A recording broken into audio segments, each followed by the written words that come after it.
नमस्कार साथियों, स्वागत है आपका इंडिया न्यूज़ 16 में। मैं प्रदीप कौशिक मेरे सहयोगी सोनू के साथ। साथियों, लगातार जो पंचायतों के विकास कार्यों की रिपोर्ट है, सरपंच साहब आप लोगों के सामने बता रहे हैं भाई क्या क्या विकास कार्य गांव में हुआ है। तो इसी कड़ी में सरपंच साहब के पास आए हुए हैं। गांव है सुंदर और इनसे बातचीत करेंगे।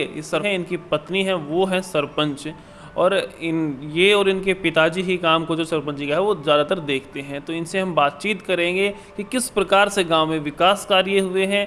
इनके जो कार्यकाल का जो 5 साल का समय है लगभग पूरा हो गया है, क्या कुछ रहा। तो सर, स्वागत है आपका। जी नमस्कार जी। सर, सबसे पहले जो दर्शक आपको देख रहे हैं, आपके गाँव वाले, आपके शहर वाले, उन सभी को आप अपना परिचय दें एक बार। सर मेरा नाम संदीप है, मैं सुंदर गांव का वासी हूँ। पत्नी है, क्या नाम है उनका सरपंच का? ललिता देवी है जी। अनीता देवी। तो सर, ललिता देवी है जी साथियों, ललिता देवी नाम है। सर, ये बताएं कि कैसे आप लोगों के मन में विचार आया सरपंची का आज से 5 साल लगभग पहले। सर एक तो बात ये है, पहले हमारे यहाँ तो ज़्यादातर जनरल सीट आती है, अब की बार मौका मिला रिजर्व सीट आई है हमारे। तो ऐसा करने की, गांव का विकास करने की सोची हमने। भाई कुछ गांव में नया अच्छा किया जाए ताकि गांव का विकास हो सके।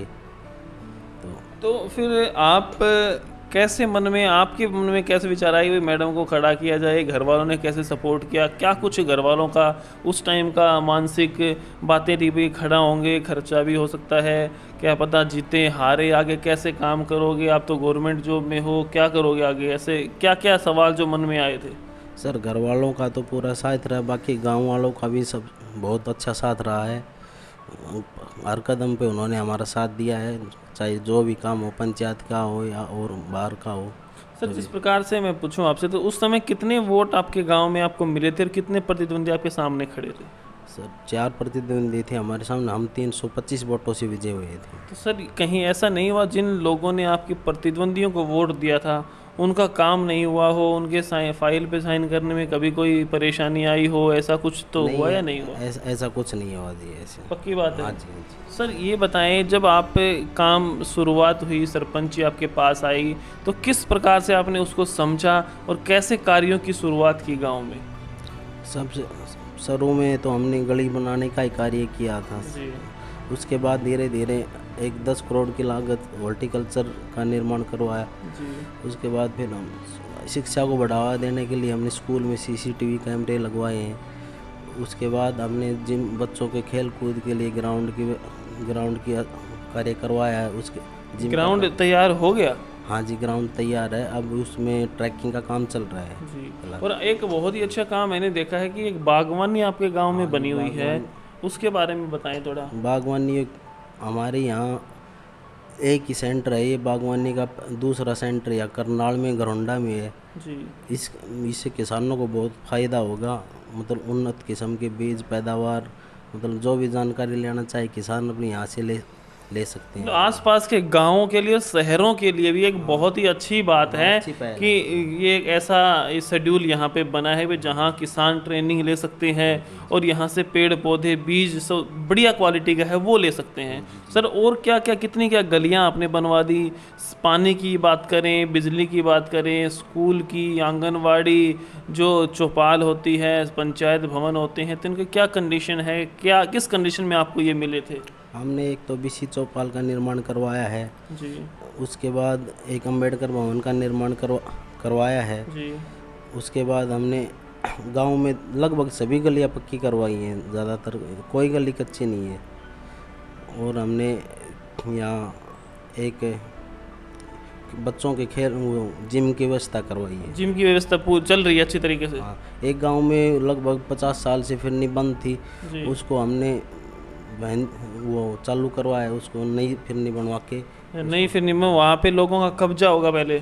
नहीं, वो बंद थी, वैसे टिब्बा था वहाँ, खाली थी, उसको कटवा के। सर आपने बताया कि रास्ते गलियाँ सारी पक्की हैं, जो लिंक रास्ते हैं उनका क्या हाल है? लिंक रास्ता 3 लिंक रास्ते हैं हमारे गांव में। हमने पहले भी प्रस्ताव दे रखे थे, अब भी दे रखे हैं प्रस्ताव। अभी उनके नाबार्ड में उनकी अप्रूवल तो आई थी, अभी उन पे कार्य नहीं हुआ है। अभी कार्य नहीं हुआ, कोरोना की वजह से लेट हो गया ये। नाबार्ड में अप्रूवल आ चुकी थी। सर गांव में अब कोरोना का टाइम चला हुआ था, महामारी फैली हुई, तो गांव में लोगों के साथ कैसे सहयोग रहा? आपने कैसे गांव की सफाई करवाई, गांव वालों को जागरूक किया, क्या कुछ रहा? गांव वाले कोरोना टाइम में गांव वालों का बहुत अच्छा साथ रहा है। हमने हर जगह नाके पे ड्यूटी भी लगवाई थी, इसमें गांव वालों का बहुत अच्छा साथ रहा है। जी। और हमने सैनिटाइज भी करवाए 3-4 बार गांव में, कुएं पे खेतों में भी सैनिटाइज करवाए हैं। जी, ये बहुत ही अच्छी बात है भाई, सरपंच अगर जागरूक है तो गांव वाले अपने आप जागरूक हो जाएंगे। तो स्कूल की बात करें तो कौन सी क्लास तक स्कूल अपने गांव में? स्कूल +2 तक है जी स्कूल। इसमें कितने बच्चे हैं इसमें? 400-450 बच्चे। अच्छी स्ट्रेंथ आपके स्कूल में, कहीं ना कहीं आसपास के गाँव में नहीं है। हाँ जी। तो कैसे आप स्कूल वालों से बना के रखते हो, टीचर से मिलते हो भाई, बच्चों को कोई परेशानी ना आए, कोई समय समय पर प्रोग्राम होते रहें, तो कैसे आपका गांव वालों का स्कूल से सहयोग रहता है? नहीं, स्कूल की एक हमने अलग से भी कमेटी बना रखी है स्कूल की, वो भी देख रेख करते हैं, हम भी करते हैं। हमने शिक्षा को बढ़ावा देने के लिए स्कूल में अपने लिए पंचायत नहीं, अपने लेवल पे CCTV हर कमरे में CCTV कैमरे लगवाए हैं, ताकि अच्छे शिक्षा ग्रहण कर सके स्टूडेंट। सर पर्यावरण की बात करें तो कितने क्या पेड़ पौधे आपके कार्यकाल में गांव में लगे हैं? हर साल 500-1000 पौधे हम हर साल लगाते हैं सीजन पे।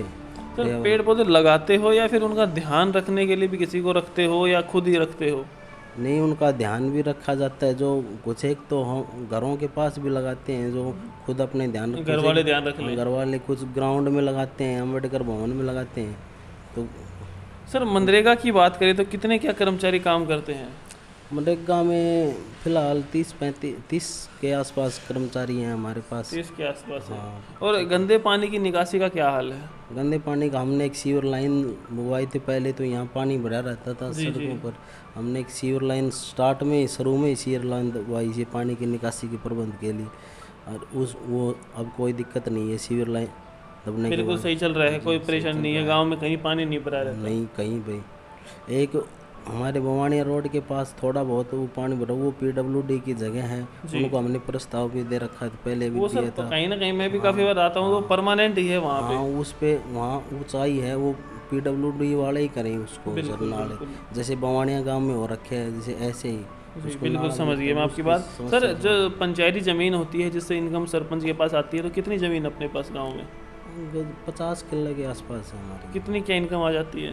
8 लाख के आसपास आ जाती है पर ईयर। हाँ, पर ईयर। तो इस पैसे को आप कैसे इन्वेस्ट करते हो, कहाँ पे लगाते हो? ये गांव में विकास कार्यों पे लगता है जी। और सफाई की बात करें, कितने सफाई कर्मचारी हैं?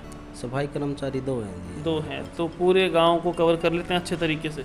हाँ, करते हैं, तकरीबन सभी गांव लगे ही रहते हैं। कोई परेशानी का विषय नहीं रहता कि भाई कोई ऐसी व्यवस्था नहीं है कि जहाँ पे पानी नालियों में खड़ा हो, जो गंदगी है वो पड़ी हो, तो प्रॉपर सफाई करते हैं? नहीं, सफाई करते हैं, प्रॉपर करते हैं सफाई। तो आगे अब दोबारा इलेक्शंस आने वाले हैं, लगभग कार्यकाल समाप्त हो गया है, होने ही वाला है, तो आगे का क्या विचार है? नहीं, आगे का तो जी कुछ नहीं है फिलहाल, तो एट प्रेजेंट तो सरपंची का चुनाव लड़ने का विचार नहीं है? नहीं है, अभी तो नहीं है। इससे कहीं ऊपर जाने का विचार तो नहीं है, जैसे पार्षद वगैरह का? नहीं जी, कोई नहीं है ऐसा। सिर्फ मतलब आगे अपने जो नॉर्मल कार्य है घर वाले, उसी पे ध्यान दोगे? घर वालों पे।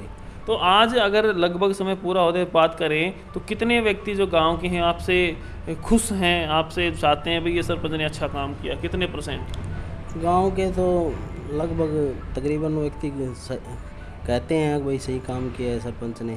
ठीक है। हाँ जी।